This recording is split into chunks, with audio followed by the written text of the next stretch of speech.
thought came to me again just recently when I saw a comment on an excellent blog by Mario Murillo about doing nothing when the world is going to hell.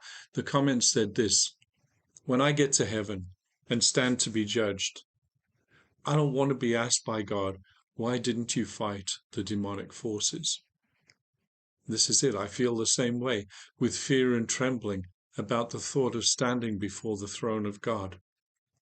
I want to hear, well done, good and faithful servant. This is why I'm puzzled and perplexed when I see or hear about people who attend church, love to sing the worship songs, and they fit in with church life and culture, and yet their personal lives outside of church meetings don't reflect the simple requirements of God, the things that He tells us, which are for our own good and for our own well-being. Often it's things concerning relationships, marriage and fidelity, sex and promiscuity, modesty and restraint. Did you hear, for example, about a person who claims to be a believer, but he's married to one person and living with someone else and has children with her outside of marriage? What about the guy who is addicted to pornography, but the church leadership support him as being fine over his grieving wife? It's adultery, says Jesus. Quote, whoever looks lustfully at another woman has already committed adultery with her in his heart. I don't care, says the believer, who surely is not really a believer, because he obviously doesn't believe that there will ever really be consequences.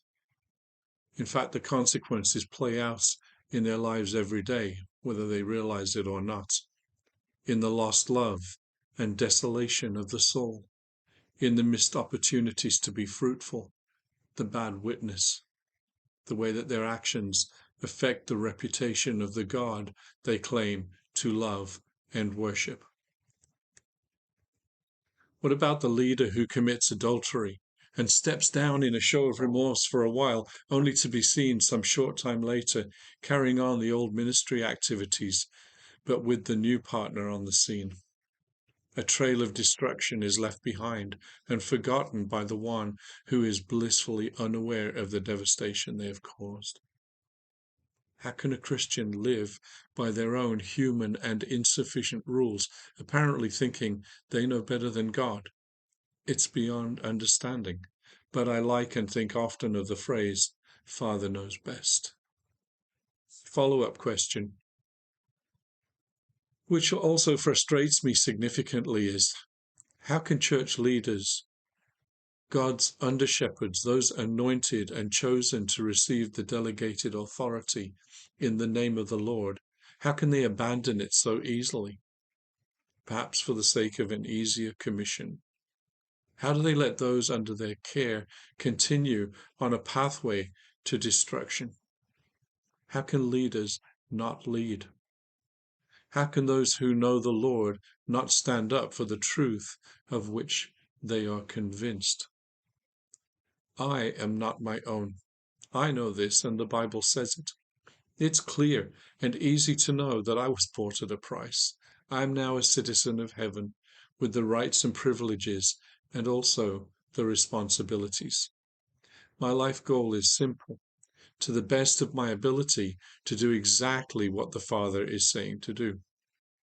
I want to say what He is saying and do what He is doing.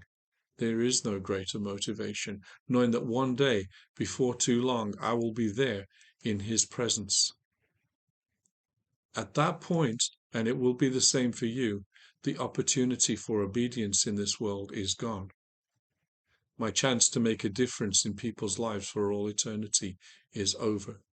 There are no more opportunities. I want to get it right.